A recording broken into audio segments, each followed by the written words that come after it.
أشهد أن لا إله إلا الله وحده لا شريك له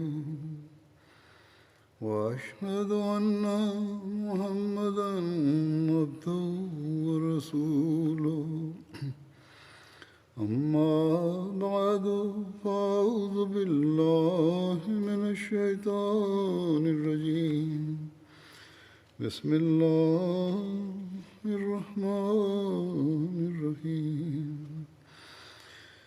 الحمد لله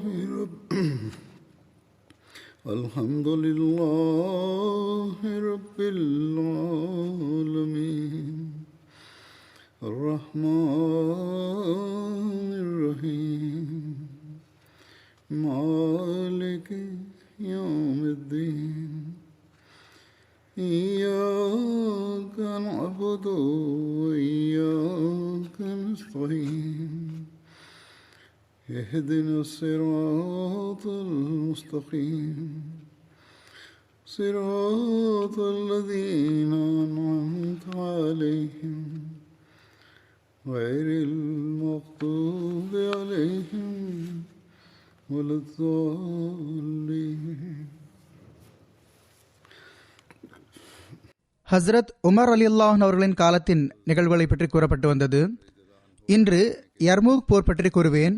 Yarmouk போரின் வரலாறு தொடர்பாக அறிவிப்புகளில் கருத்து வேறுபாடு காணப்படுகிறது. இந்த போர் ஹிஜ்ரி 15ஆம் ஆண்டில் நடைபெற்றது என்றுதான் ஓர் அறிவிப்பு உள்ளது. சிலரது பார்வையில் இந்த போர் ஹிஜ்ரி 13ஆம் ஆண்டு டமாஸ்கஸ் வெற்றிக்கு முன்னால் நடைபெற்றது. ஓர் அறிவிப்புக்கு ஏற்ப ஹஸ்ரத் உமர் ரலியல்லாஹு அவர்களுக்கு முதலில் வெற்றி தொடர்பாக நற்செய்தி வழங்கப்பட்ட போர் யர்மூக் போர்தான். அப்பொழுது ஹஸ்ரத் அபூபக்கர் ரலியல்லாஹு அவர்கள் வஃபாத் ஆகி 20 நாட்கள் ஆகிவிட்டிருந்தன. சிலருடைய பார்வையில் டமாஸ்கஸ் வெற்றியின் நற்செய்திதான் முதலாவதாக வழங்கப்பட்டது. ஆனால் எவ்வாறு இருப்பினும் டமாஸ்கஸ் வெற்றி பற்றிய நற்செய்தி குறித்த விஷயம், அதாவது அது முதலாவதாக வழங்கப்பட்டது என்பது அதிகம் சரியாக தெரிகிறது. சாட்சிகளோ யர்மூக் போர் ஹஸ்ரத் உமர் ரலியல்லாஹு அவர்களின் காலத்தில் தான் நடந்தது என்றே கூறுகின்றன. தோல்வியடைந்து டமாஸ்கஸ் மற்றும் ஹிம்ஸ் ஆகிய பகுதிகளிலிருந்து வெளியேறிய ரோமானியர்கள் அந்தாக்கியா என்னும் இடத்தை அடைந்தார்கள். அந்தாக்கியா என்பது சிரியாவின் எல்லைப்புற நகரமாகும். அரபு மக்கள் சிரியா முழுவதையும் அழித்துவிட்டார்கள் என்று ஹெர்குலிடம் முறையிடப்பட்டது. ஹெர்குல் அவர்களிலிருந்தே சில சாதுரியமான மற்றும் கண்ணியமான மக்களை மீண்டும் அவைக்கு அழைத்து, அரபு மக்கள் ஆற்றலிலும் படையிலும் படைப்பொருட்களிலும் உங்களை விட குறைவானவர்களாக இருக்கின்றார்கள். பிறகு ஏன் உங்களால் அவர்களை எதிர்க்க முடியாது, ஏன் அவர்களை எதிர்த்து போரிட முடியாது என்று கேட்டான். இதை கேட்ட அனைவரும் வெட்கத்தால் தலைகுனிந்து விட்டனர். யாருமே எந்த பதிலும் சொல்லவில்லை. ஆனால் ஓர் அனுபவமிக்க முதியவர், அரபு மக்களின் நல்லொழுக்கம் நமது நல்லொழுக்கத்தை விட சிறந்தது. அவர்கள் இரவில் இறைவணக்கம் செய்கின்றார்கள், பகலில் நோன்பு நோட்கின்றார்கள், யார் மீதும் அநீதி இழைப்பதில்லை, தங்களுக்குள் ஒருவர் மற்றவரோடு சரிசமமாக பழகுகிறார்கள். ஆனால் நமது நிலை எப்படி இருக்கிறது என்றால், நாம் மது அருந்துகிறோம், தீய நடத்தைகளில் ஈடுபடுகின்றோம், வாக்குறுதிகளை பேணுவதில்லை, மற்றவர்கள் மீது அநீதி இழைக்கின்றோம். ஆக இதன் தாக்கம் காரணமாக அவர்களின் பண்புகளிலோ உத்வேகமும் மன உறுதியும் காணப்படுகிறது. ஆனால் நமது பணியோ துணிச்சலும் மன உறுதியும் அற்றதாக இருக்கிறது என்று கூறினார். உண்மையில் பேரரசன் சீசர் சிரியாவிலிருந்து புறப்படுவதற்கு உறுதியான எண்ணம் கொண்டு விட்டிருந்தான். ஆனால் எல்லா நகரங்களிலிருந்தும் மாவட்டங்களிலிருந்தும் கூட்டமாக முறையிடும் கிறிஸ்தவ மக்கள் வந்து கொண்டிருந்தனர். சீசருக்கு மிகவும் ரோஷம் வந்தது. மிகவும் உத்வேகத்துடன் தனது அரச ஆளுமையின் முழு பலத்தையும் அரேபியர்களுக்கு எதிராக பயன்படுத்திவிட வேண்டும் என்பதற்கு தயாராகிவிட்டான். எல்லா படைகளும் அந்தாக்கியாவில் நிர்ணயிக்கப்பட்ட ஒரு தேதிக்குள் ஆஜராகிவிட வேண்டும் என்று ரோம், குஸ்துன்துனியா, அந்தீனியா, ஆர்மீனியா தீவு ஆகிய எல்லா இடங்களுக்கும் கட்டளைகள் அனுப்பி வைக்கப்பட்டன. எல்லா மாவட்டங்களின் அதிகாரிகளுக்கும் எந்த அளவு ஆட்கள் எங்கிருந்து கிடைக்க முடியுமோ அவர்களை அனுப்பி வைக்க வேண்டும் என்று எழுதி அனுப்பி வைக்கப்பட்டது. இந்த கட்டளை சென்றடைந்ததுதான் தாமதம். சூறாவளியை போன்று படைகள் திரண்டன. அந்தாக்கியாவுடைய நாலாபுரமும் கண்ணு கேட்டிய தூரம் வரை படைகளின் பெருந்திரள் பரவியிருந்தது. ஏராளமான படைகள் இருந்தன. ஹதரத் அபு உபைதா அவர்கள் எந்த இடங்களையெல்லாம் வெற்றி கண்டிருந்தார்களோ அங்கிருந்த செல்வந்தர்கள், தலைவர்கள் இவர்களின் நீதி நேர்மையால் எந்த அளவு கவரப்பட்டிருந்தார்கள் என்றால், மார்க்கம் வேறுபட்டும் கூட சுயமே தம் தரப்பிலிருந்து எதிரிகளின் செய்தியை கொண்டு வருவதற்காக ஒற்றையை நியமித்திருந்தார்கள். ஆக அவர்கள் மூலமாக ஹதரத் அபு உபைதா அவர்களுக்கு எல்லா நிகழ்வுகள் குறித்த தகவல் கிடைத்தது. அவர்கள் எல்லா அதிகாரிகளையும் ஒன்றிணைத்து எழுந்து நின்று ஒரு தாக்கம் ஏற்படுத்தக்கூடிய சொற்பொழிவாற்றினார்கள். அதன் சுருக்கம் இதுவாகும்: முஸ்லிம்களே, இறைவன் உங்களை மீண்டும் மீண்டும் சோதனை செய்தான். நீங்கள் அவனது சோதனையில் முழுமையாக தேர்ச்சி பெற்றீர்கள்.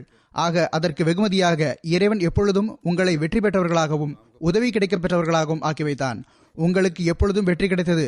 இப்பொழுது உங்களுடைய எதிரி எந்த அளவு போர் ஆயுதங்களோடு உங்களை எதிர்ப்பதற்காக புறப்பட்டிருக்கிறான் என்றால் பூமியே அதிரும் நிலை ஏற்பட்டுள்ளது. இப்பொழுது சொல்லுங்கள், என்ன கைமாறு செய்ய போகிறீர்கள்? அபு சுஃபியானுடைய மகன் அமீர் மாவியாவின் சகோதரராக இருந்தார். அவர் எழுந்து நின்று இவ்வாறு கூறினார்: என்னுடைய கருத்து என்னவென்றால், பெண்களையும் குழந்தைகளையும் நகரத்திற்கு உள்ளேயே விட்டுவிட வேண்டும். நாம் சுயமே நகரத்திற்கு வெளியில் படையமைத்து நிற்க வேண்டும். அத்துடன் ஹாலித் மற்றும் அமர் பின் ஆஸ் அவர்களுக்கு டமாஸ்கஸ் மற்றும் பாலஸ்தீனத்திலிருந்து உதவிக்காக வருமாறு கடிதம் எழுத வேண்டும். இங்கிருந்தும் கூட டமாஸ்கஸ் வெற்றி முதலில் கிடைத்தது என்பது நிரூபணமாகிறது. ஷரஹ்பில் ஹசனா கூறினார்: இந்த சந்தர்ப்பத்தில் ஒவ்வொருவரும் சுதந்திரமான கருத்தை கூற வேண்டும். யசீத் கூறிய கருத்து சந்தேகத்திற்கிடமின்றி நலம் விரும்பியே கொடுக்கப்பட்டதாகும். ஆனால் நான் அதற்கு எதிராக உள்ளேன். நகரவாசிகள் எல்லாரும் கிறித்தவர்கள். எனவே அவர்கள் காழ்ப்புணர்ச்சியோடு நமது மனைவி மக்களை பிடித்து சீசரிடம் ஒப்படைத்து விடுவதற்கோ அல்லது தாமே கொன்று விடுவதற்கோ வாய்ப்பு இருக்கிறது. எனவே நாமே அவர்களுக்கு எதிராக நிற்க வேண்டும். ஹஜ்ரத் அபு உபைதா அவர்கள் கூறினார்கள்: அதற்கு வழி, நாம் கிறித்தவர்களை நகரத்திலிருந்து நாம் வெளியேற்றிவிட்டால் நமது மனைவி மக்கள் பாதுகாப்பாக இருப்பார்கள். ஷரஹ்பீல் எழுந்து கூறினார்: தலைவர் அவர்களே, உங்களுக்கு ஒருபோதும் இந்த உரிமை கிடையாது.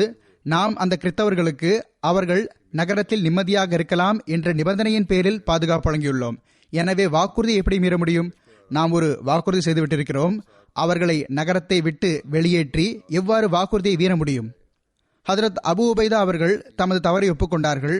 ஆனால் கடைசியாக என்னதான் செய்வது என்ற இந்த விவாதம் முடிவு கூறவில்லை. பொதுமக்கள் இவ்வாறு கருத்து கூறினார்கள்: ஹிம்ஸில் இருந்து கொண்டு உதவி படைக்காக காத்திருக்கலாம். ஹஜ்ரத் அபு உபைதா அவர்கள் இவ்வளவு நேரம் எங்கிருக்கிறது என்று கூறினார்கள்.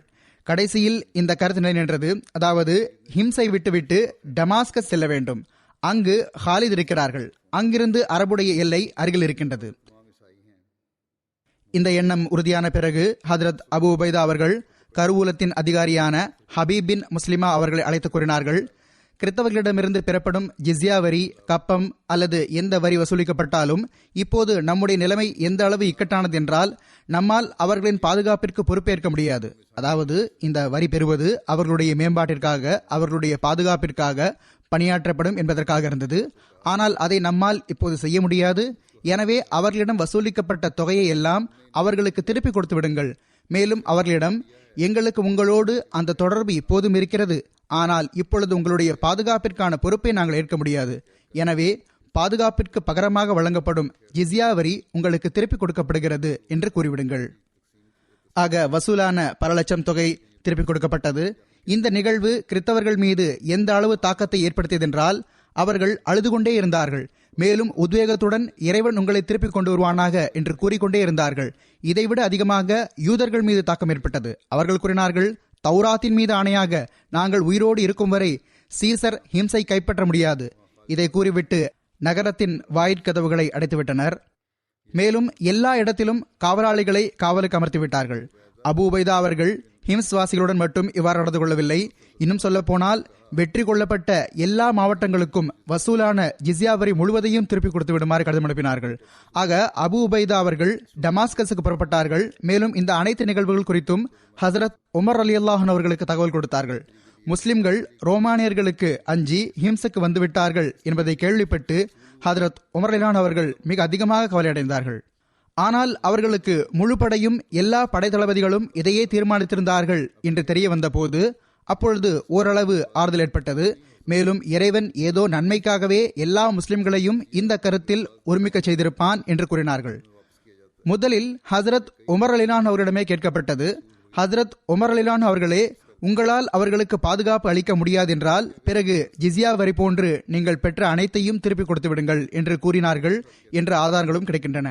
ஹசரத் உமர் அலிலான் அவர்கள் ஹசரத் அபு உபைதா அவர்களுக்கு, நான் உதவிக்காக சயீத் பின் அஹ்மர் அவர்களை அனுப்புகின்றேன். ஆனால் வெற்றி தோல்வி படையின் எண்ணிக்கை கூட குறைய இருப்பதனால் ஏற்படுவதில்லை என்று பதில் எழுதினார்கள். அபு உபைதா அவர்கள் டமாஸ்கஸ் சென்றடைந்து எல்லா அதிகாரிகளையும் ஒன்றிணைத்து அவர்களுடன் ஆலோசனை செய்தார்கள். அபு சுஃபியானுடைய மகன் யசீத் பின் அபி சுஃபியான், ஷரஹ்பீல் பின் ஹசனா, முஆஸ் பின் ஜபல் ஆகிய அனைவரும் பல்வேறு கருத்துக்களை கூறினார்கள். இதற்கிடையில் அமர் பின் ஆஸ் அவர்களின் தூதுவர் கடிதத்தை கொண்டு வந்தார். அதன் கருத்து இவ்வாறு இருந்தது: உருதுனுடைய மாவட்டங்களில் பொதுவான கிளர்ச்சி பரவிவிட்டது. ரோமானியர்கள் வரப்போகின்றார்கள் என்ற செய்தி மிகவும் பேரச்சத்தை ஏற்படுத்திவிட்டது. ஹிம்சை விட்டு வந்தது எதிரிகளின் அச்சமின்மைக்கு காரணமாக அமைந்தது. ஹதரத் அபூ உபைதா அவர்கள், ஹிம்சை நாங்கள் பயந்து போய் விடவில்லை, மாறாக எதிரிகள் பாதுகாப்பான இடங்களிலிருந்து வெளியே வர வேண்டும், ஆங்காங்கே சிதறி கிடக்கும் இஸ்லாமிய படைகள் ஓரிடத்தில் கூட வேண்டும் என்பது நோக்கமாக இருந்தது என்று பதில் எழுதினார்கள். அந்த கடிதத்தில், நீங்கள் உங்கள் இடத்தை விட்டு நகர வேண்டாம், நான் அங்கேயே வந்து உங்களை சந்திக்கின்றேன் என்றும் எழுதினார்கள்.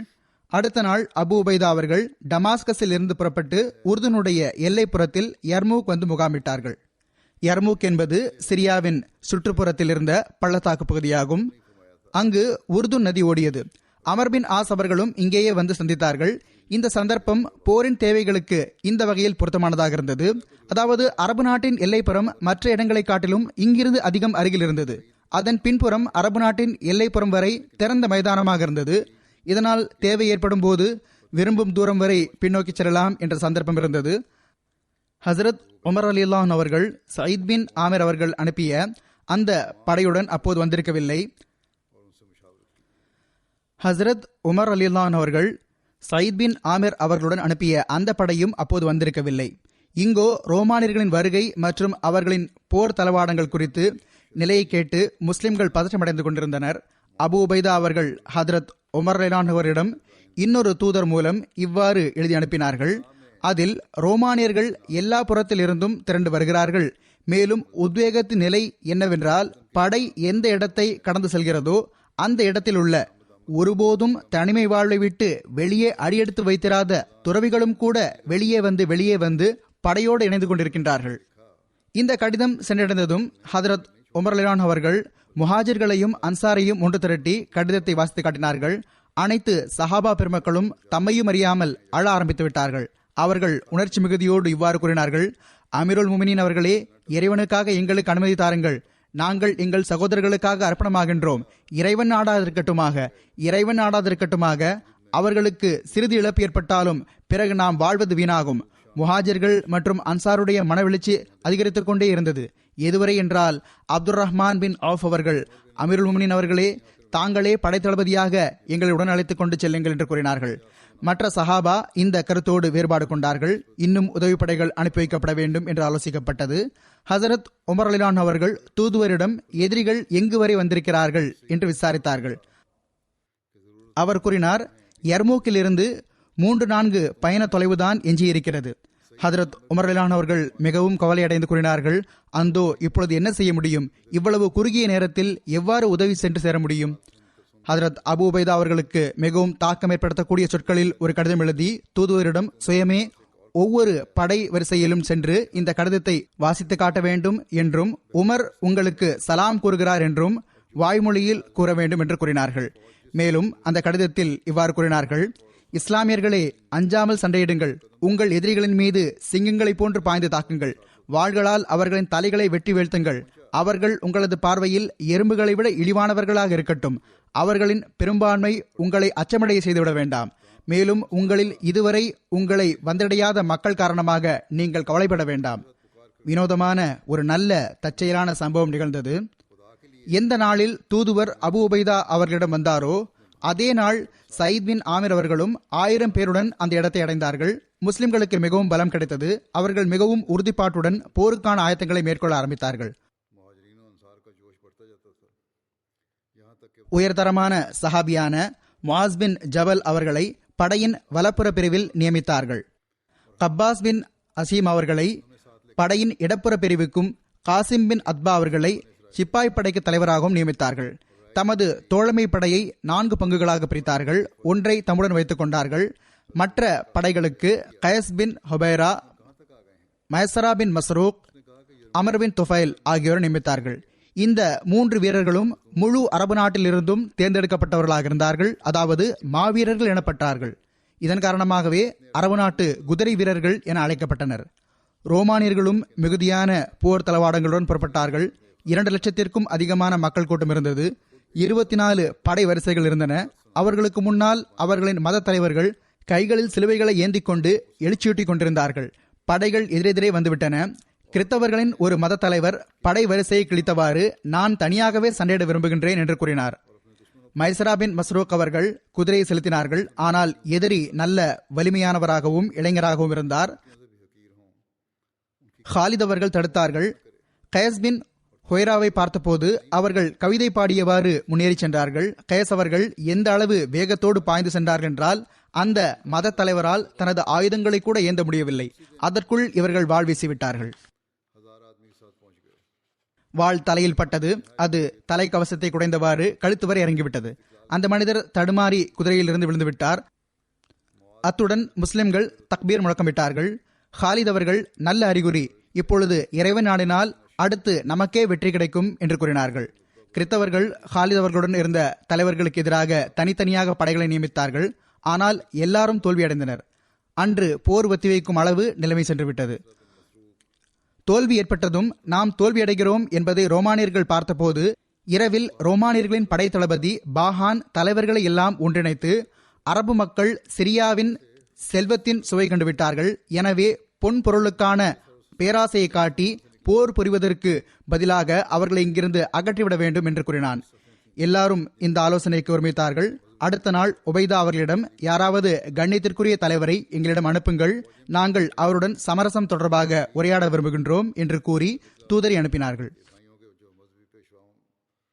அபு உபைதா அவர்கள் ஹாலித் அவர்களை தேர்ந்தெடுத்தார்கள். அந்த தூது செய்தியை கொண்டு வந்த தூதுவரின் பெயர் ஜார்ஜ் ஆகும். உருது வரலாற்றாசிரியர்கள் ஜார்ஜ் என்று எழுதியிருக்கிறார்கள். ஆனால் அரபு நூல்களில் ஜர்ஜா என்று எழுதப்பட்டிருந்தது. அரபு மக்களுக்காக நான் இதை தெரியப்படுத்துகின்றேன். எவ்வாறு இருப்பினும் அவர் சென்றடைந்த போது மாலை நேரம் ஆகிவிட்டிருந்தது. சிறிது நேரத்திற்கு பிறகு மக்ரிப் தொழுகை ஆரம்பித்தது. முஸ்லிம்கள் எந்த அளவு ஆர்வத்தோடும் ஈடுபாடோடும் தொழுகையில் தக்பீர் கூறி நின்றார்கள் என்றால், எந்த அளவு ஆழ்ந்து அமைதியாக நிம்மதியாக உயர்நிலையில் பணிவு மற்றும் தன்னடக்கத்தோடு தொழுதார்கள் என்றால், அதை தூதுவர் மிகவும் வியப்புடனும் ஏற்றுக்கொள்ளும் பார்வையுடனும் பார்த்து கொண்டிருந்தார். எதுவரை என்றால், தொழுகை முடிந்த பிறகு அவர் அபு உபைதா அவர்களிடம் சில கேள்விகளை கேட்டார்.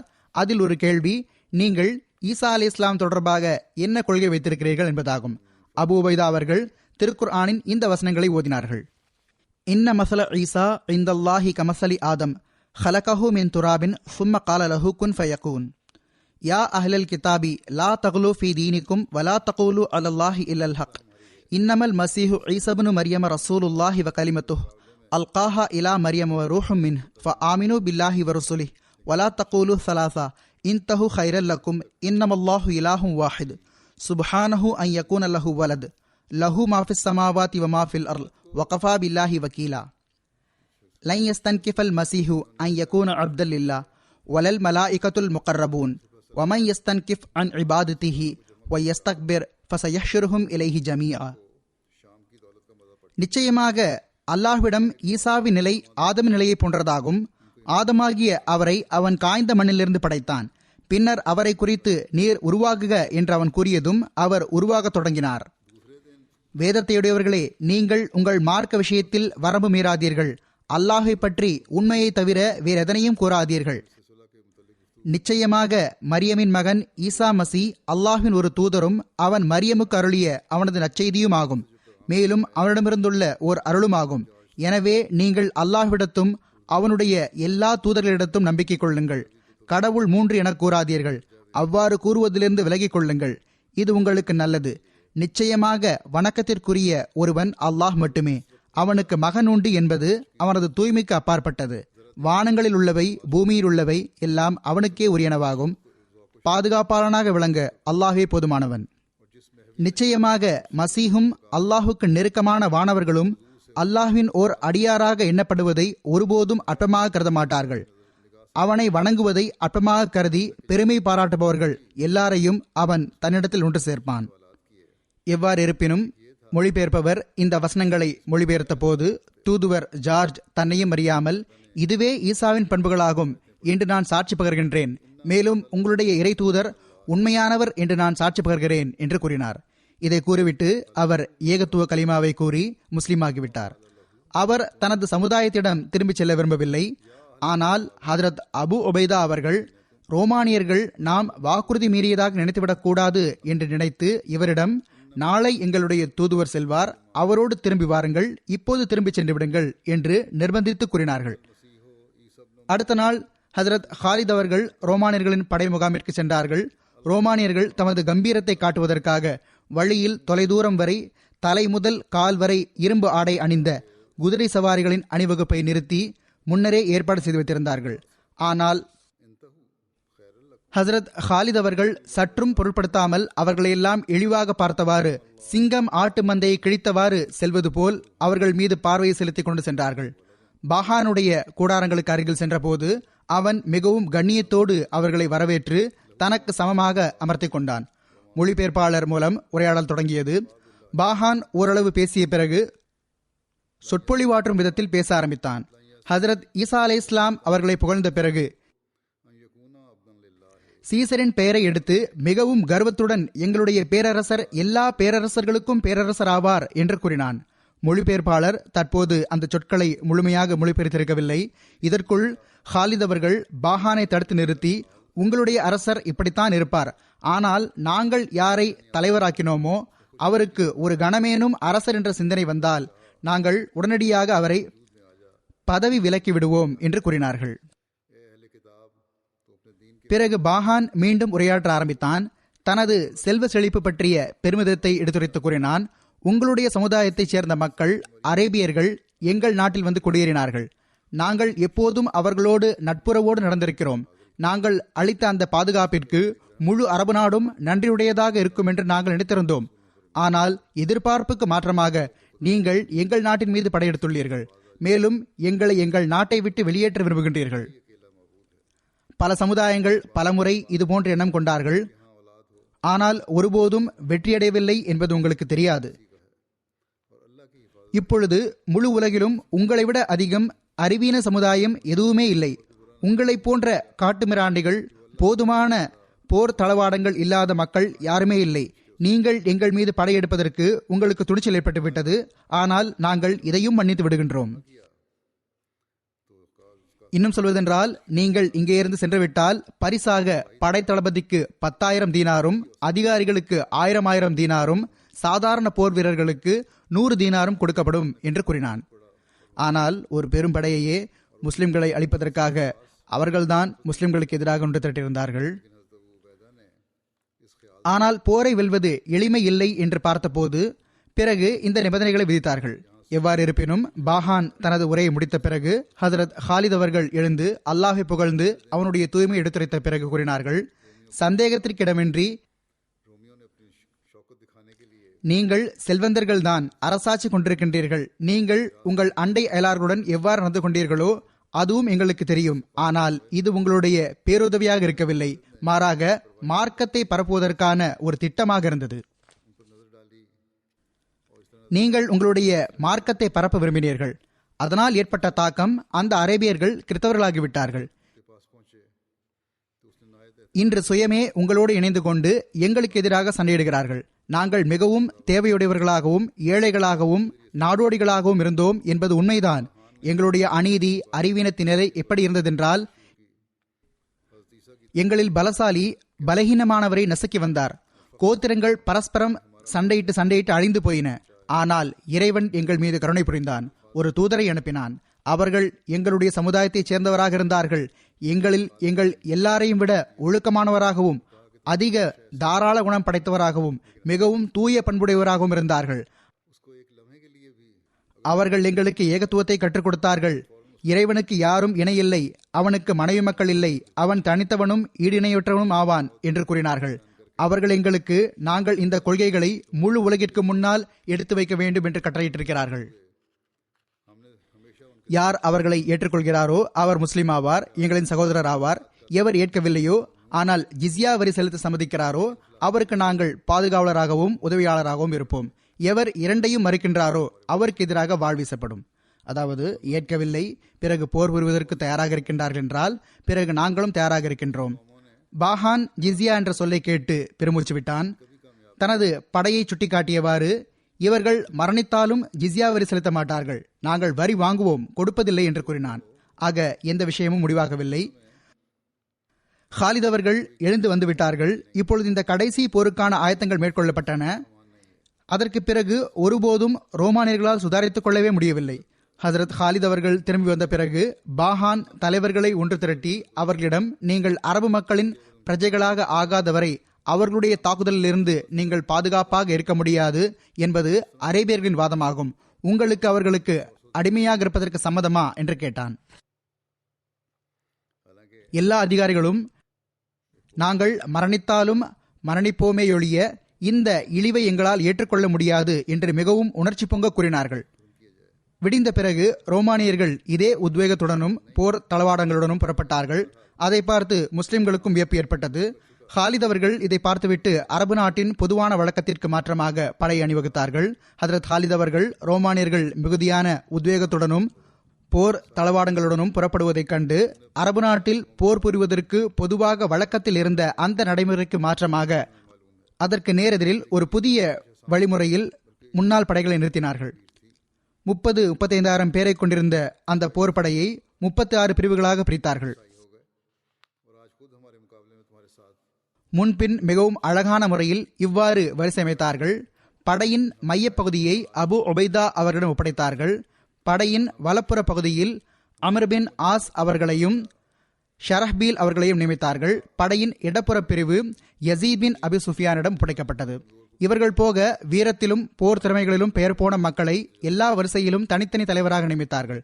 மக்கள் மத்தியில் சொற்பொழிவாற்றி தமது பேச்சு திறமையால் மக்களிடத்தில் தாக்கத்தை ஏற்படுத்தக்கூடிய இத்தகைய சொற்பொழிவாளர்களை உணர்ச்சிமிகு சொற்பொழிவாற்றி படைக்கு எழுச்சியூட்ட வேண்டும் என்பதற்காக நியமிக்கப்பட்டது. அவர்களில் ஒருவராகவே அபு சுஃபியானும் இருந்தார். அவர் படைகளுக்கு முன்னால் இந்த சொற்களை கூறிக்கொண்டே இருந்தார். அல்லாஹ் அல்லாஹ், நீங்கள் அரபின் பாதுகாவலர்கள், இஸ்லாத்தின் உதவியாளர்கள் ஆவீர்கள். அந்த மக்கள் ரோமாபுரியின் பாதுகாவலர்கள், இணை வைத்தலுக்கு உதவியாளர்கள் ஆவார்கள். அல்லாஹ்வே, இந்த நாட்கள் நீ காட்டும் நாட்களில் செலவாகும். அல்லாஹ்வே, உனது அடியார்களுக்கு உனது உதவியை இறக்குவாயாக. அமர் பின் ஆஸ் அவர்கள் இவ்வாறு கூறிக்கொண்டிருந்தார்கள். மக்களே, உங்களது பார்வையை தாழ்த்தி வையுங்கள், முழங்காலிட்டு அமர்ந்து கொள்ளுங்கள், உங்கள் ஈட்டிகளை ஏந்திக் கொள்ளுங்கள், உங்களிடத்தில் உங்கள் வரிசையில் உறுதியாக நில்லுங்கள். உங்களுடைய எதிரி உங்கள் மீது தாக்குதல் தொடுக்கும் போது நீங்கள் அவர்களுக்கு அவர்கள் ஈட்டியின் கூரான நுனி வரை வரும் அளவு அவகாசம் கொடுத்துவிட்டு அவர்கள் ஈட்டி முனைக்கு அருகில் வந்ததும் அவர்கள் மீது சிங்கத்தை போன்று பாய்ந்து கொள்ளுங்கள்.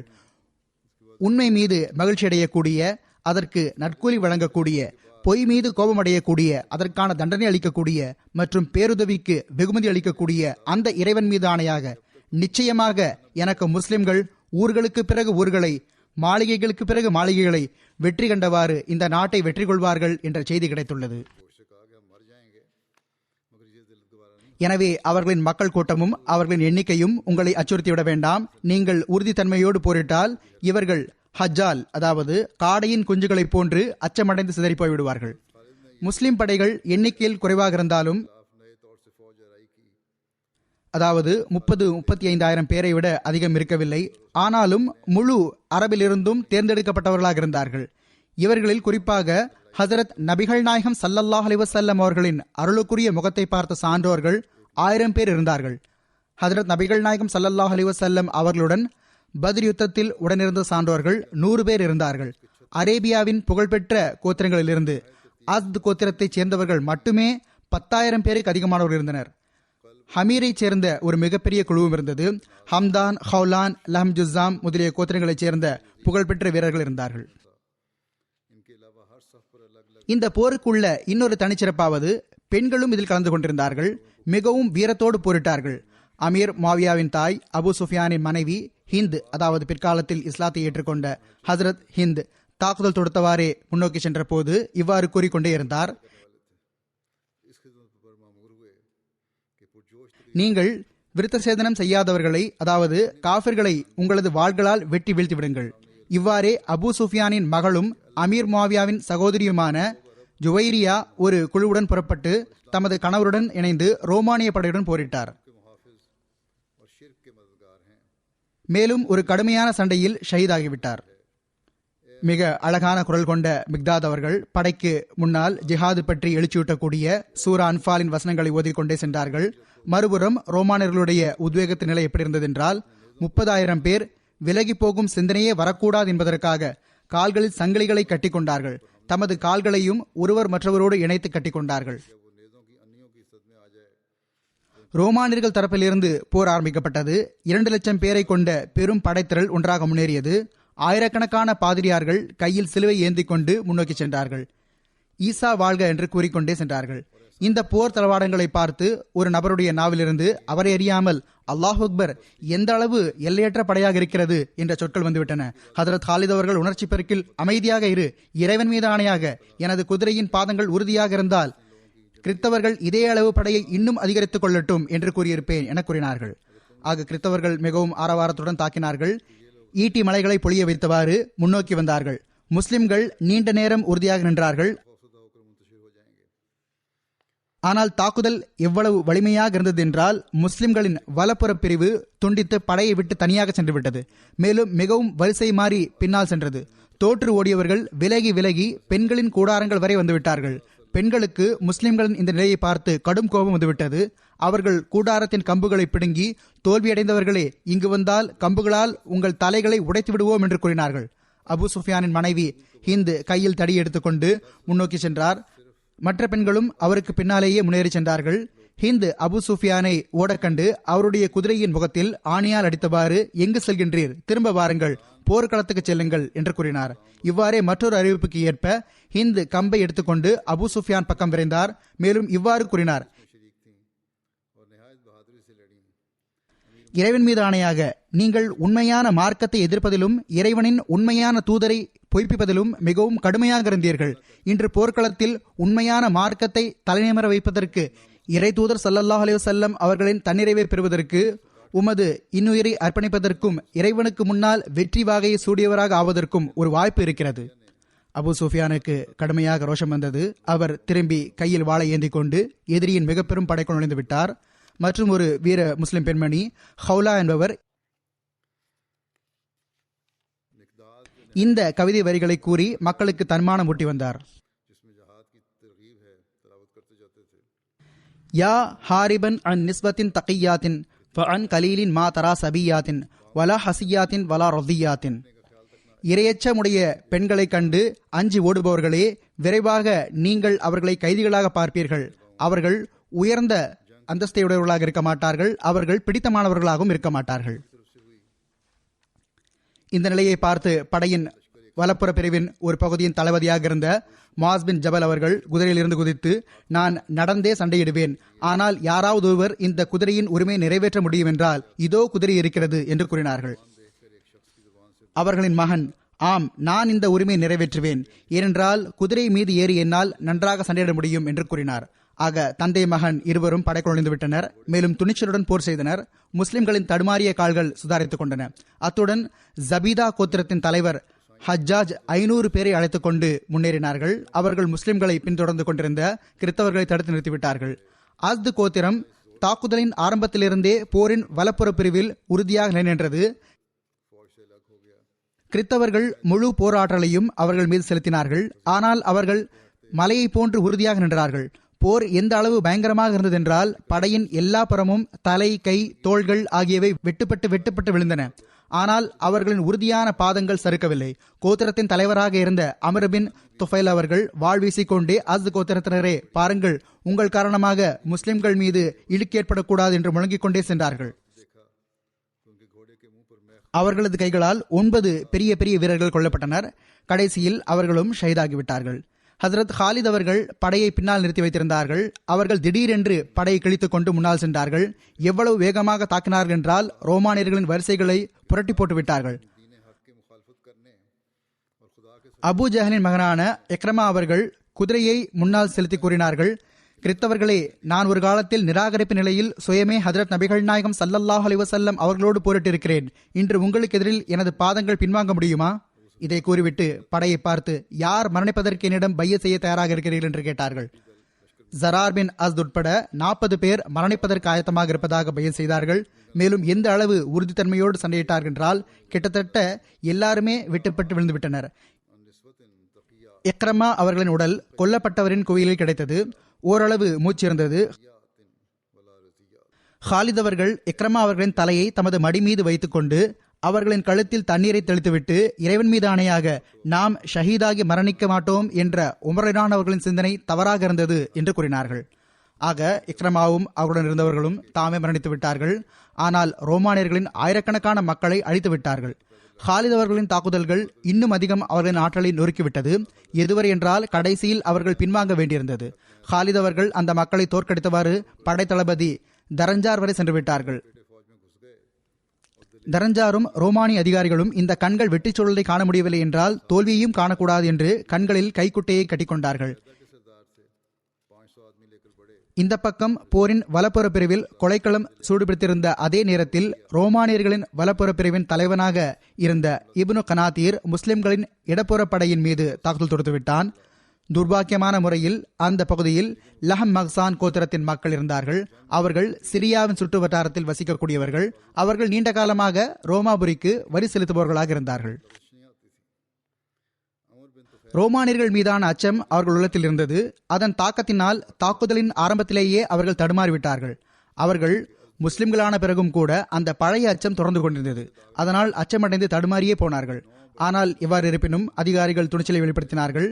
அதிகாரிகள் கோழைத்தனத்தை வெளிப்படுத்தியிருந்தால் போர் முடிவடைந்திருக்கும். ரோமானியர்கள் தப்பி ஓடியவர்களை பின்தொடர்ந்தவாறு கூடாரங்களை அடைந்து விட்டார்கள். இந்த நிலையை பார்த்து பெண்கள் பொறுக்க முடியாமல் வெளிவந்தார்கள். அவர்களுடைய மன உறுதி கிறிஸ்தவர்களை முன்னேறுவதிலிருந்து தடுத்துவிட்டது. படை சிதறிப்போனது. ஆனாலும் அதிகாரிகளில் கபாஸ் பின் அஷீம், சயீத் பின் ஜயத், யசீத் பின் அபி சுஃபியான், அமர் பின் ஆஸ், ஷரஹ்பீல் பின் ஹசனா ஆகியோர் வீரத்தை வெளிப்படுத்திக் கொண்டிருந்தார்கள். கப்பாஸ் அவர்களின் கைகளில் இருந்து வாள்களும் ஈட்டிகளும் உடைந்து விழுந்துவிட்டன.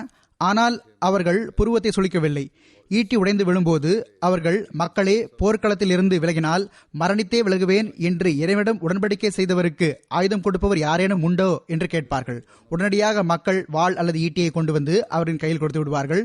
பிறகு அவர்கள் சிங்கத்தை போன்று துரிதமாக எதிரிகள் மீது பாய்ந்து விடுவார்கள். அபுல் அவர் குதிரையில் இருந்து குதித்து தமக்கு அருகில் இருந்த படையை பார்த்து, பொறுமை மற்றும் உறுதிப்பாடு உலகில் கண்ணியமாகும், மறுமையில் கருணையாகும். பாருங்கள், இந்த செல்வம் கை நழுவி சென்றுவிடக் கூடாது என்று கூறினார்கள். சயீத் பின் ஜயத் அவர்கள் முழங்காலிட்டு நின்று கொண்டிருந்தார்கள். ரோமானியர்கள் அவர்களை நோக்கி வந்தபோது சிங்கத்தை போன்று பாய்ந்து முன்னணி படையின் தலைவரை கொன்று வீழ்த்தி விட்டார்கள். முஆவியாவின் சகோதரர் யசீத் பின் அபி சுஃபியான் மிகவும் உறுதியான முறையில் சண்டையிட்டுக் கொண்டிருந்தார். தற்செயலாக படைகளுக்கு எழுச்சியூட்டிக் கொண்டிருந்த அவருடைய தந்தை அபு சுஃபியான் அவர்களை நோக்கி முன்னேறினார். அவர் மகனை பார்த்து, எனது மகனே, இப்பொழுது போர்க்களத்தில் ஒவ்வொரு போர் வீரரும் வீரத்தை வெளிப்படுத்திக் கொண்டிருக்கிறார். நீ படைத்தளபதி ஆவாய். போர் வீரர்களை விட வீரத்தை வெளிப்படுத்துவதற்கான உரிமை உன்மீது இருக்கிறது. உனது படையிலிருந்து ஒரு போர் வீரர் இந்த களத்தில் உன்னை விட முன்னேறி சென்று விட்டால் கூட அது உனக்கு வெட்கத்திற்குரிய இடமாகும். ஷரஹ்பீல் அவர்களின் நிலை எப்படி இருந்தது என்றால், ரோமானியர்கள் நாலாபுரத்தில் இருந்தும் சொல்து கொண்டிருந்தார்கள். இவர்கள் மலையை போன்று நின்று கொண்டு திருக்குர்ஆனின் இந்த வசனத்தை ஓதினார்கள். இன்னல்லாஹ் அஷ்தரா மினல் முஃமினீன அன்ஃபுஸஹும் வ அம்வாலஹும் பிஅன்ன லஹுமுல் ஜன்னah யுகாத்திலூன ஃபீ சபீலில்லாஹி ஃபயக்துலூன வ யுக்தலூன். நிச்சயமாக நம்பிக்கை கொண்டவர்களுக்கு சொர்க்கம் அளிப்பதற்கு ஈடாக அல்லாஹ் அவர்களிடமிருந்து அவர்களின் உயிர்களையும் அவர்களின் பொருள்களையும் விலைக்கு வாங்கிக் கொண்டான். ஏனென்றால் அவர்கள் அல்லாஹின் வழியில் போர் செய்கின்றனர். இதனால் ஒன்று அவர்கள் தங்கள் பகைவர்களை கொண்டு விடுகின்றனர் அல்லது தாங்கள் கொல்லப்படுகின்றனர்.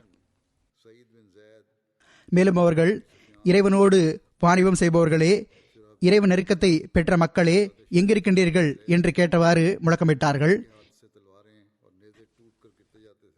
இந்த குரல் யார் காதிலெல்லாம் விழுந்ததோ அவர் பொறுக்க முடியாமல் திரும்பி வந்தார். எதுவரை என்றால் நிலை குலைந்து போயிருந்த அந்த படை சுதாரித்துக் கொண்டது. ஷரஹ்பீல் அவர்களை உடன் அழைத்துக் கொண்டு எந்த அளவு வீரத்தோடு போரிட்டார் என்றால், சண்டையிட்டுக் கொண்டிருந்த அந்த ரோமானியர்கள் முன்னேறுவதை தடுத்து நிறுத்திவிட்டார். மறுபுறம் பெண்கள் தங்களுடைய கூடாரங்களிலிருந்து வெளியேறி அந்த படையின் பின்புறம் வந்து நின்று கொண்டார்கள். மேலும் மைதானத்திலிருந்து நகன்றுவிட்டால் எங்களுடைய முகங்களை பார்க்கக்கூடாது என்று உரக்க கூறினார்கள். போர் இருபுறமும் சமமாக இருந்தது. ஆனாலும் ரோமானியர்களுடைய கை மேலோங்கி இருந்தது.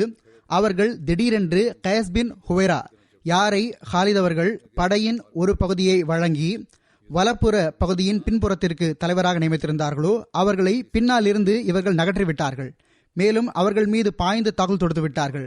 ரோமானியர்களுடைய தலைவர்கள் மிக அதிகமாக சுதாரிக்க முயன்றார்கள். ஆனாலும் அவர்களுடைய படை சுதாரிக்க முடியவில்லை. முழு அணியும் சிதறி போய்விட்டது. அவர்கள் பதறிப்போய் பின்னால் சென்று விட்டார்கள். அத்துடன் சயீத் பின் ஜயத் அந்த மையத்திலிருந்து வெளியேறி போரிட்டார். அப்பொழுது ரோமானியர்கள் தூர தொலைவு வரை விலகிக் கொண்டே சென்றார்கள். எதுவரை என்றால் அந்த போர்க்களத்தின் மூலையில் இருந்த ஒரு கால்வாயின் ஓரம் வரை அவர்கள் சென்று விட்டார்கள். சிறிது நேரத்திற்கு பிறகு அவர்களுடைய சடலங்களால் அந்த கால்வாய் நிரம்பிவிட்டது. போர்க்களம் காலியாகிவிட்டது. இவ்வாறு அல்லாஹ் முஸ்லிம்களுக்கு இந்த மிக முக்கியமான போரில் மகத்துவமான வெற்றியை வழங்கினான். இந்த போருடைய ஒரு சம்பவம் மிகவும் நினைவிற்கொள்ளத்தக்கதாகும். மும்முரமாக போர் நடைபெற்றுக் கொண்டிருந்த போது ஹப்பாஸ் பின் கைஸ் அவர்கள் மிகவும் வீரமான ஒரு போர் வீரராக இருந்தார்கள். அவர்கள் உயிரை பணயம் வைத்து சண்டையிட்டுக் கொண்டிருந்தார்கள். இதற்கிடையில் ஒருவர் அவர்களுடைய காலில் வாள் வீசிவிட்டார். அவர்களுடைய கால் வெட்டுப்பட்டு தனியாகிவிட்டது. ஹப்பாஸ் அவர்களுக்கு அது தெரியக்கூடவில்லை. சிறிது நேரத்திற்கு பிறகு அவர்களுக்கு நினைவு வந்த போது அவர்கள் என்னுடைய கால் எங்கே என்று தேடினார்கள். அப்பொழுது கால் எங்கே என்று பார்க்கலாம் என்று பார்த்தபோதுதான் அவர்களுக்கு ஒரு காலே இல்லை என்பது தெரிய வந்தது. ஆக இவருடைய கோத்திரத்த மக்கள் இந்த சம்பவத்தை எப்பொழுதும் பெருமிதத்தோடு கூறியிருக்கின்றார்கள். ரோமானியர்கள் எத்தனை பேர் கொல்லப்பட்டார்கள் என்ற எண்ணிக்கையில் கருத்து வேறுபாடு இருக்கின்றது. தபரி மற்றும் அஸ்தரி இது தொடர்பாக எழுதியிருக்கின்றார்கள். அஸ்தரி 1,00,000 அதிகம் என்று எழுதியிருக்கின்றார்கள். பலாசரி 70,000 என்று எழுதியிருக்கின்றார்கள். முஸ்லிம்கள் தரப்பில் இருந்து 3,000 உயிரிழப்பு ஏற்பட்டது. அவர்களில் இக்ரமா, ஜரார் பின் அஸ்ஹர், ஹிஷாம் பின் ஆசி, ஹாபான் பின் சயீத் முதலியோர் இருந்தனர். சீசர் அந்தாக்கியாவில் இருந்தான். அவனுக்கு தோல்வியை பற்றி தகவல் கிடைத்தது. அப்பொழுதே அவன் கொஸ்துன்துனியா செல்வதற்கு ஏற்பாடு செய்ய ஆரம்பித்து விட்டான். செல்லும் போது வழியில் சிரியாவின் பக்கம் முகத்தை திருப்பி, சிரியாவே உனக்கு நான் விடை கொடுக்கின்றேன் என்று கூறினான். அபு ஒபைதா ஹதரத் உமர் அவர்களுக்கு வெற்றி பற்றிய நற்செய்தி அடங்கிய கடிதத்தை அனுப்பினார்கள். ஒரு சிறிய தூதுக்குழுவையும் உடன் அனுப்பினார்கள். அதில் ஹுசைஃபா பின் யமான் அவர்களும் இருந்தார்கள். ஹசரத் உமர் அவர்கள் யர்மூக் போரின் செய்திக்காக காத்துக் கொண்டிருந்து பல நாட்கள் வரை உறங்கவே இல்லை. வெற்றி பற்றிய செய்தி கிடைத்ததும் உடனடியாக அவர்கள் சஜிதாவில் விழுந்து அல்லாஹுக்கு நன்றி செலுத்தினார்கள். யர்மூக் செல்வதற்காக ஹிம்ஸிலிருந்து இஸ்லாமிய படை தற்காலிகமாக செல்ல நேரிட்டது. இதனால் அந்த மக்களிடமிருந்து பெறப்பட்ட அந்த வரி தொகை அவர்களுக்கு திருப்பிக் கொடுக்கப்பட்டது. இதை பற்றி குறிப்பிட்டவாறு ஹதரத் முஸ்லிமோத் ரலியல்லாஹு அவர்கள் கூறுகின்றார்கள், சஹாபா ரோமாபுரி அரசுடன் போரிட்ட போது அவர்கள் முன்னேறி சென்றவாறு கிறிஸ்தவர்களுடைய மார்க்கஸ்தலமான ஜெருசலத்தை கைப்பற்றிவிட்டார்கள். அதையும் விட இன்னும் முன்னால் செல்ல ஆரம்பித்து விட்டார்கள். அப்பொழுது கிறிஸ்தவர்கள் அவர்களுடைய மார்க்கஸ்தலம் முஸ்லிம்களுடைய கையில் சென்றுவிட்டதே என்பதை பார்த்த பிறகு அவர்களை அங்கிருந்து வெளியேற்றுவதற்காக கடைசி போராட்டத்தை செய்ய எண்ணினார்கள். நாலாபுறத்திலிருந்தும் மார்க்க போருக்கான அறிவிப்பு செய்யப்பட்டது. மேலும் கிறிஸ்தவர்களிடம் ஓர் உத்வேகம் ஏற்படுத்தப்பட்டது. மிக பெரும் படைகள் ஒன்று திரண்டுவிட்டன. இஸ்லாமிய படைகள் மீது தாக்குதல் தொடுக்கப்பட்டது. அவர்களுடைய இந்த கடுமையான தாக்குதலை பார்த்து அவர்களுக்கு எதிராக குறைவாக இருந்த முஸ்லிம்கள் தற்காலிகமாக பின்வாங்க தீர்மானித்தார்கள். இஸ்லாமிய படைத்தளபதி ஹதரத் உமர் ரலியல்லாஹு அவர்களுக்கு எதிரிகள் இந்த அளவு அதிக எண்ணிக்கையில் இருக்கின்றார்கள், நம்முடைய எண்ணிக்கையோ குறைவாக இருக்கின்றது, இதற்கு எதிராக சண்டையிடுவது நம்முடைய படையை அழிப்பதற்கு சமமாக இருக்கும். எனவே தாங்கள் அனுமதி அளித்தால் போர் வரிசையை சீர்படுத்துவதற்கும் போர்க்களத்தை விட்டு இஸ்லாமிய படை பின்னோக்கி செல்ல வேண்டும் என்று கடிதம் எழுதினார்கள். ஆக இவ்வாறு எல்லாரையும் ஒரு இடத்தில் ஒன்று திரட்ட பிறகு போர் செய்ய வாய்ப்பிருந்தது. அத்துடன் நாங்கள் வெற்றி கண்டிருக்கக்கூடிய அந்த பகுதிகளிலிருந்து மக்களிடம் வசூலித்த அந்த வரி தொகையை தாங்கள் அந்த பகுதிகளை விடுவதற்கு அனுமதி அளிக்கக்கூடிய சூழ்நிலையில் அந்த வரிகள் தொடர்பாக என்ன கட்டளை இருக்கிறது என்றும் கேட்டு எழுதினார்கள். ஹதரத் உமர் அவர்கள் இவ்வாறு பதில் அனுப்பினார்கள், போர்க்களத்தை விடுவது மற்றும் இஸ்லாமிய ஆற்றலை ஒன்றிணைப்பதற்காக பின்வாங்குவது இஸ்லாமிய போதலைக்கு எதிரான விஷயம் அல்ல. ஆனால் இதை நினைவில் கொள்ளுங்கள், அந்த பகுதி மக்களிடமிருந்து இஸ்லாமிய படை அவர்களை பாதுகாக்கும் என்ற நிபந்தனையின் பேரில் வரி வசூலிக்கப்பட்டது. இஸ்லாமிய படை பின்வாங்கும் பொழுது அதனுடைய பொருள் என்னவென்றால் அவர்களுக்கான பாதுகாப்பை நாம் செய்ய முடியாது என்பதாகும். எனவே அவர்களிடமிருந்து வசூலிக்கப்பட்ட அந்த வரி அவர்களுக்கு திருப்பிக் கொடுப்பது அவசியமாகும் என்று கூறினார்கள். ஹதரத் உமர் அவர்களுடைய இந்த கட்டளை சென்றடைந்த போது இஸ்லாமிய படைத்தளபதி அந்த பகுதிகளின் பொறுப்பாளர்கள், வாணிபர்கள் மற்றும் மற்ற மக்களை அழைத்து அவர்களிடமிருந்து வசூல் செய்யப்பட்ட அந்த தொகைகளை திருப்பிக் கொடுத்தார். மேலும் அவர்களிடம், உங்களிடம் இந்த தொகையை இஸ்லாமிய படை தங்களுக்கு பாதுகாப்பளிக்கும் என்ற பெயரில் வசூலிக்கப்பட்டது. ஆனால் இப்பொழுது நாங்கள் எதிரிகளுக்கு எதிராக எங்களையே பலவீனமானவர்களாக பார்க்கும் பொழுது சிறிது நேரத்திற்கு தற்காலிகமாக பின்னோக்கி செல்கின்றோம். இதன் காரணமாக உங்களை எங்களால் பாதுகாக்க முடியாது. எனவே இந்த ஜிஸ்யா தொகையை எங்களிடம் வைப்பது பொருத்தமாகாது என்று கூறினார்கள். இது எப்படிப்பட்ட முன்மாதிரியாக இருந்தது என்று சொன்னால், உலக வரலாற்றில் வேறு எவரும், எந்த அரசரும் இதை காட்டவில்லை. அரசர்கள் ஒரு பகுதியை விட்டு விலகும் பொழுது அவர்கள் வசூலித்த அந்த வரியை திருப்பி கொடுப்பதற்கு பதிலாக அந்த பகுதிகளில் இன்னும் அதிகமாக சூறையாடுகின்றார்கள்.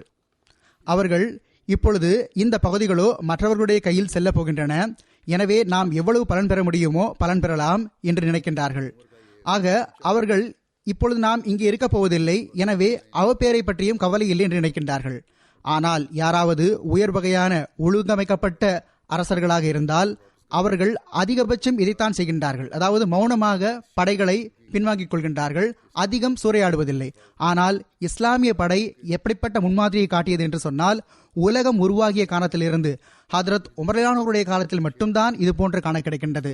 மாறாக அந்தோ பரிதாபம், பிற்காலத்திலும் கூட நாம் இணைத்துக் கொண்டால் இது போன்ற ஒரு உதாரணம் உலகத்தில் காண முடியவில்லை. வெற்றி பெற்ற ஒரு அரசர் அந்த பகுதியை விட்டுவிட்டதாகவோ அந்த மக்களிடமிருந்து வசூலித்த தொகையை திருப்பி கொடுத்து விட்டதாகவோ நாம் பார்க்க முடியாது.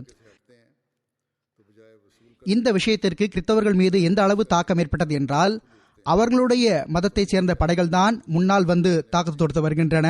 அவர்களுடைய சமுதாயத்தைச் சேர்ந்த படை தளபதிகள், அதிகாரிகள் தான் அதில் இருக்கின்றார்கள். மேலும் அவர்களுடைய உற்றார் உறவினர்கள் தான் அதில் போர் வீரர்களாக இருக்கின்றார்கள் என்பது தெரிந்திருந்தும் கூட, மேலும் அந்த போர் கிறிஸ்தவர்களுக்கு ஒரு மார்க்க போராக ஆக்கப்பட்டிருக்கிறது என்று தெரிந்திருந்தும் கூட, மேலும் அவர்களுடைய மார்க்க மையம் அவர்களுடைய கையை விட்டு முஸ்லிம்களுடைய கையில் சென்றுவிட்டது. இப்பொழுது அதை அவர்கள் பெறுவதற்கான கனவு கண்டு கொண்டிருக்கின்றார்கள் என்ற நிலை இருந்தும் கூட கிறிஸ்தவ ஆண்கள், பெண்கள் எல்லோரும் வீட்டிலிருந்து வெளியே வந்து அழுது கொண்டிருந்தார்கள். மேலும் இந்த முஸ்லிம்கள் திரும்பி வந்துவிட வேண்டும் என்று பிரார்த்தனை செய்து கொண்டிருந்தார்கள். ஹதரத் முஸ்லிமோத் ரலிலான் அவர்களுக்கு வரலாற்றில் மிக ஆழமான அறிவு இருந்தது. அவர்களும் கூட ஹதரத் உமர்லான் அவர்களிடம் கேட்டுதான் முஸ்லிம்கள் திரும்பி வந்தனர். மேலும் இந்த வசூலிக்கப்பட்ட வரி தொகைகள் திருப்பி கொடுக்கப்பட்டன என்று கருதினார்கள். ஹதரத் முஸ்லிமோத் ரலிலான் அவர்கள் ஹதரத் இக்ரமா தொடர்பாக எழுதுகின்றார்கள்.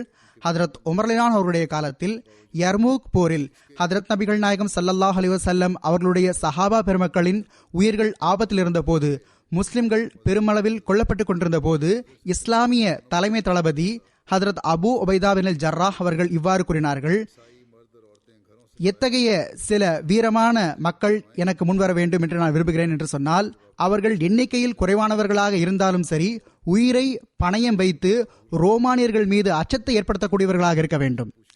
ஹதரத் இக்ரமா முன்வந்தார்கள். அவர்கள் ஹதரத் அபு உபைதா அவர்களிடம் இவ்வாறு கேட்டுக்கொண்டார்கள்: என்னை எனது விருப்பத்திற்கு ஏற்ப சில மக்களை தேர்ந்தெடுக்க விடுங்கள். அந்த மக்களை உடன் அழைத்துக் கொண்டு நான் எதிரிப்படையின் மைய பகுதிக்கு சென்று தாக்குதல் தொடுப்பேன். மேலும் அவர்களுடைய பெரும் படைத்தலைவரை கொள்வதற்கு முயற்சி செய்வேன். அப்பொழுது ரோமானியர்களுடைய படையின் பெருந்தலைவர் மிக அதிபயங்கரமாக சண்டையிட்டுக் கொண்டிருந்தார். ஏனென்றால் அரசர் அவரிடம், அவர் முஸ்லிம்களுக்கு எதிராக வெற்றி பெற்றுவிட்டால் தமது மகளை அவருக்கு திருமணம் முடித்து தருவதாகவும் தமது பாதி அரசாங்கத்தை அவரிடம் ஒப்படைத்து விடுவதாகவும் வாக்குறுதி அளித்திருந்தார். எனவே அவர் பேராசையின் காரணமாக மிகவும் உத்வேகத்தில் இருந்தார். தன்னுடைய சொந்த மற்றும் அரசு படைகளை களத்தில் இறக்கியிருந்தார். மேலும் அவர் அந்த போர் வீரர்களுக்கு மிக அதிகமான தொகைகளை வழங்குவதாக வாக்குறுதியும் அளித்திருந்தார். ஆகவே ரோமானிய போர் வீரர்கள் உயிரை பணயம் வைத்து சண்டையிட்டுக் கொண்டிருந்தார்கள். ரோமானிய படை முஸ்லிம்கள் மீது தாக்குதல் தொடுத்த போது அந்த படைத்தலைவர் அந்த படையின் மையத்தில் நின்று கொண்டிருந்தார். ஹதரத் இக்ரமா அவர்கள் 400 பேரை அழைத்துக் கொண்டு அந்த படையின் மைய பகுதியின் மீது தாக்குதல் தொடுத்தார்கள். அவர்கள் உடனிருந்த மக்களில் ஒருவர் அந்த படைத்தலைவர் மீது தாக்குதல் தொடுத்து அவரை கீழே விழ வைத்து விட்டார். ஆக எதிராக 1,00,000 பேர் கொண்ட படை இருந்தது. இவர்கள் வெறும் 400 முஸ்லிம்கள் தான் இருந்தார்கள். எனவே எதிர்த்து போரிடுவது எளிமையாக இருக்கவில்லை. அந்த படை பெருந்தலைவரை அவர்கள் கொன்றுவிட்டார்கள். அவர் மரணித்ததன் காரணமாக அந்த படை சிதறி போய்விட்டது. எதிரிகள் அந்த மக்கள் மீது பாய்ந்து விட்டார்கள். ஓரிரு மக்களை தவிர மற்ற அனைவரும் ஷஹீதாகிவிட்டார்கள். அவர்களில் 12 பேர் காயமுற்றிருந்தார்கள். முஸ்லிம் படைகளுக்கு வெற்றி கிடைத்த போது இந்த மக்களை தேடிக்கொண்டு செல்ல ஆரம்பித்தார்கள். இந்த 12 காயமடைந்தவர்களில் ஹஜரத் இக்ரமா அவர்களும் இருந்தார்கள். ஒரு முஸ்லிம் போர் வீரர் அவர்களிடம் வந்து அவர்களுடைய நிலைமை மிகவும் மோசமாக இருப்பதை கண்டபோது அவர், இக்ரமா, என்னிடம் தண்ணீர் பை இருக்கின்றது, நீங்கள் சற்று தண்ணீர் அறிந்து கொள்ளுங்கள் என்று கூறினார். அப்பொழுது இவர்கள் முகத்தை வேறு பக்கம் திருப்பி அருகில் ஹதரத் அப்பாஸ் அவர்களுடைய மகன் ஃபசில் இருப்பதை பார்த்தார்கள். அவர்களும் மிக அதிகமாக காயமடைந்திருந்தார்கள். இக்ரமா அவர்கள், நான் கடுமையான எதிரியாக இருந்த போது அந்த நேரத்தில் எவர்களெல்லாம் ஹதரத் நபிகள் நாயகம் ஸல்லல்லாஹு அலைஹி வஸல்லம் அவர்களுக்கு உதவி செய்தார்களோ அவர்களும் அவர்களுடைய சந்ததிகளும் தாகத்தின் காரணமாக மரணித்து நான் தண்ணீர் குடித்து உயிர் வாழ்வதை என்னுடைய தன்மானம் ஒருபோதும் பொறுத்து கொள்ள முடியாது. எனவே நீங்கள் முதலில் அவர்களுக்கு தண்ணீர் கொடுங்கள், மீதமிருந்தால் என்னிடம் கொண்டு வந்து கொடுங்கள் என்று கூறினார்கள். ஆக அந்த முஸ்லிம் ஃபசில் அவர்களிடம் சென்றார். அவர் அடுத்த காயமுற்ற மனிதரை சுற்றி காட்டி, முதலில் அவருக்கு தண்ணீர் கொடுங்கள், அவர் என்னை விட அதிக உரிமையானவர் என்று கூறினார். அந்த முஸ்லிம் அந்த காயமுற்ற மனிதரிடம் சென்ற போது அவர் அடுத்த காயமுற்ற நபரை சுற்றி காட்டி, அவர் என்னை விட அதிகம் தேவையுடையவர், முதல் அவருக்கு தண்ணீர் கொடுங்கள் என்று கூறினார். இவ்வாறு அவர் எந்த போர் வீரரிடம் சென்றாலும் அவர் மற்றவரின் புடம் அவரை அனுப்பிவிடுவார், தான் தண்ணீர் குடிக்க மாட்டார். ஆக அந்த முஸ்லிம் கடைசியாக காயமடைந்த அந்த நபரை சென்றடைந்த போது அவர் மரணித்து விட்டிருந்தார். ஹதரத் இக்ரமா அவர்களிடம் திரும்பி வந்த போது அவர்களும் மரணித்து விட்டிருந்தார்கள். இவ்வாறே மற்ற காயமுற்றவர்களின் நிலையும் இருந்தது. யாரிடம் அவர் சென்றாலும் அவர்கள் மரணித்து விட்டிருந்தார்கள். ஆக இதுதான் இந்த போரின் முடிவாக இருந்தது. அல்லாஹ் இவ்வாறு பிறகு வெற்றியை வழங்கினான். எவ்வாறு இருப்பினும் இப்பொழுது இந்த குறிப்பு சென்று கொண்டிருக்கின்றது. இன்ஷா அல்லாஹ் இனி வரும் காலங்களிலும் எடுத்துரைக்கப்படும்.